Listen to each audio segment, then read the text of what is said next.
Welcome back to Right Side Broadcasting Network. David Schroeder of Monetary Gold. David, we're hearing much more about seniors coming out of retirement, and that's somewhat exciting. I don't know if that's good news for millennials out there, but they want to get back to work. And why is this happening right now in America, specifically seniors getting back into the workforce?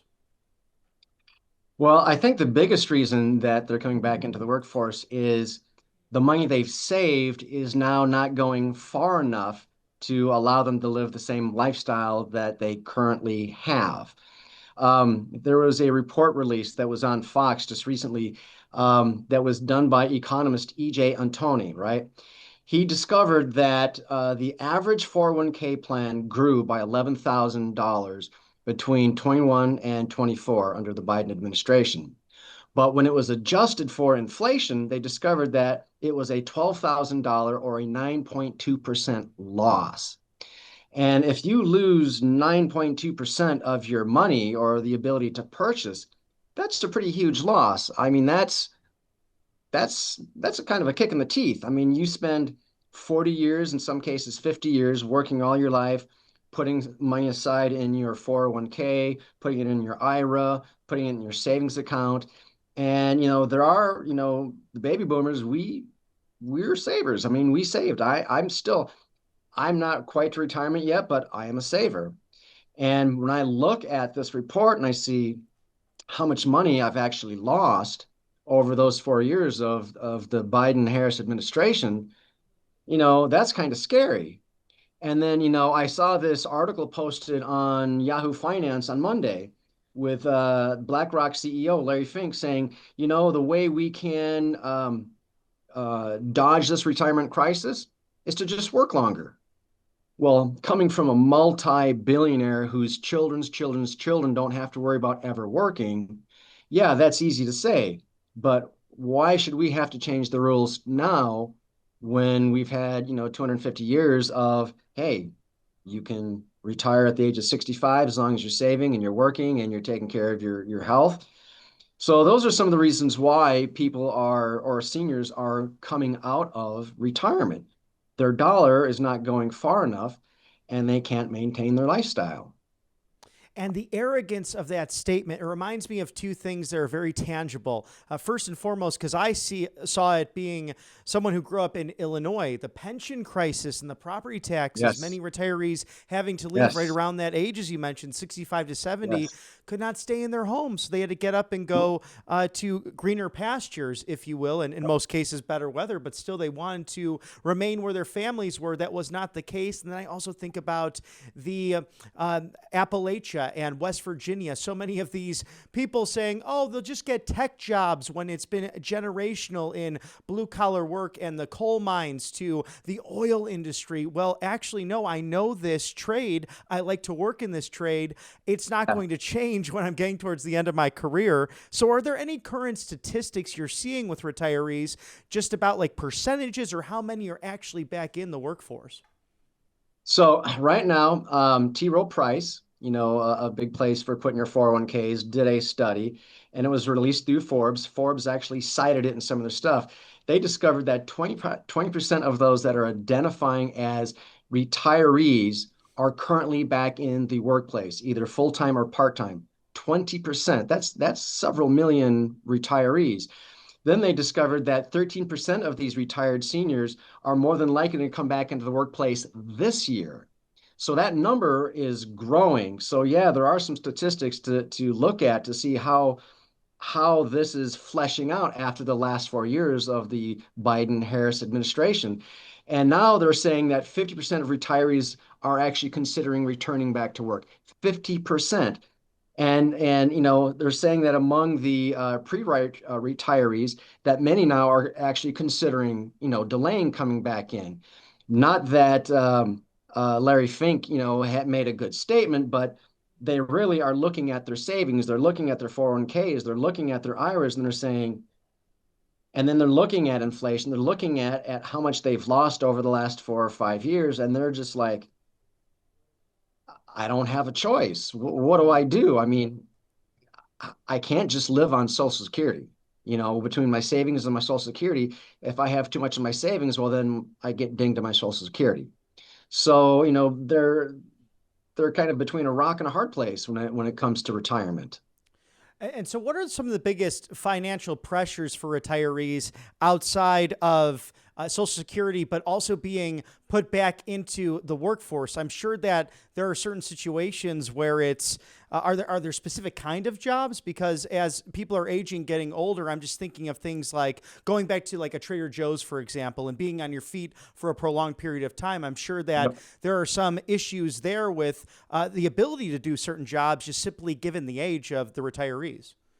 hmm So, some of the big things right now, obviously, inflation is one of them. We still have a lot of high prices in the United States. Petroleum is still, in many states. I've got my children live in Los Angeles, and I'm told that the average price of gas is between 4.75 and 7.50, Wow. depending on where you buy gas. I mean, that's how do you go to work on that? I mean, Hmm. that's a big chunk. But then healthcare, healthcare in 2023, they said that the cost of healthcare went up by 7.25%. So we're seeing rising costs across the board. Grocery prices are still high in a lot of places.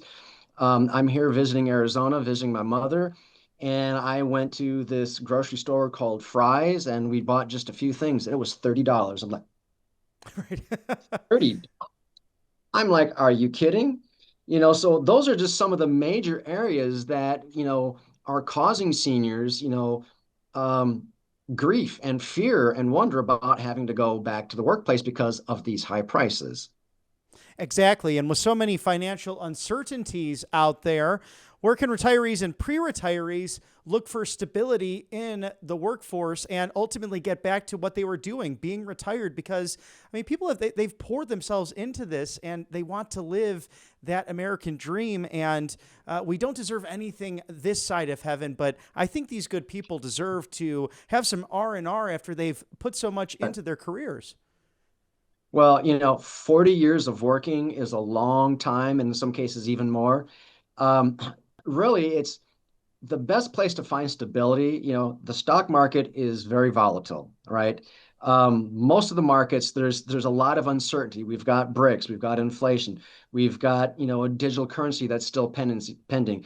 We've got all of these pressures that are coming on the dollar, and I think the best place to find stability is taking some of what you've saved out of paper assets. Paper assets can be devalued almost immediately. Whereas hard assets such as gold and silver, these don't depreciate the way paper assets do. So literally, if you take, let's say in 2021, when Joe Biden got into office, let's say you had, $100,000 of savings, and let's say 30,000 was in gold, right? Well, that 92% would have affected your paper assets, but you would have actually gained more from owning gold. So the gold, as that hedge of protection, would have actually offset those inflationary losses. So I would say the best place to find stability is literally to take some of your paper assets, your paper cash. If you're in all cash, you're just waiting to lose because the value of the dollar is still declining. Bank of America said it's lost 10.7% of its value just since January 1 of 2025. So if you are to take, if you to take anything away from today's message is to put some money, some of your cash into hard assets like gold and silver. Both right now are in a major bull market. Gold hit 3,700 a few days ago. Silver is just it's exploding. They're now saying they expect $4,000 by the middle of 2026 for gold. So stability would be as inflation roars its head and interest rates not coming down with a 0.25% cut as we saw last week. These things, weigh the dollar down, but gold brings the value of your IRA and your 401k up. So that's where I would say you would find the most stability. And let's just like break it down for whatever generation people are in or wherever they're at right now. I would say that maybe putting it in properties, saving around, let's say 30 or so percent of that paycheck if they can, and then some investments, and perhaps even that crypto world, is kind of scary as that is right now. Would you reevaluate all of that if they don't have those assets in tangible gold, silver, and metals, and really rethink about placing it with a great company like Monetary Gold? Well, thank you for saying that. I would say review everything that you've got going on right now. Crypto, crypto can be great today and have you on the floor in a ball in tears Hmm. because it can shift that it's that volatile. Real estate, depending on the state you're in, depending on the kind of interest rates you can get, if it's, whether it's commercial or personal dwellings, those are good investments. Real estate is always a good investment, depending on where you are in the market cycle when it comes to buying and selling real estate. So I would say, look at what you have. I would say right now is a perfect time to be, if you're between 20 and let's say 35, maybe 40, I would be aggressive with my savings. I would be aggressively saving. I would be cutting back. I would be working on trying to be as frugal as possible because we don't know what's coming up. At some point, you know, President Trump will no longer be in office. If another Republican, such as Vice President Vance, doesn't get in office and another Democrat gets into office, we're going to see a huge shift in economic policies. We're going to see even more volatility in the markets. We're going to see probably a very lackluster, if that, job growth. They really bring a lot of uncertainty to the market. So I would say, what are your concerns? Are you concerned about inflation? Are you concerned about, that suffering that almost 10% loss over those 4 years during the Biden administration being in office? Are you worried about BRICS? Are you worried about digital currencies? Are you worried about high prices? Are you worried about petroleum prices? Are you worried about, banks failing and $37 trillion of debt crashing? Look, we're adding a trillion dollars of debt every 100 days to that debt. If these are things that, scare you, and they should, then basically I would say call us, give us a call and tell us what your concerns are, but then tell us what is your long-term and short-term game plan? Because no two game plans are the same. I'm sure you save, I save, and we have different outcomes for the end. I'm saving for my children's children. You might just be saving for because you want to retire and have a nice life once you retire. So no two game plans are the same.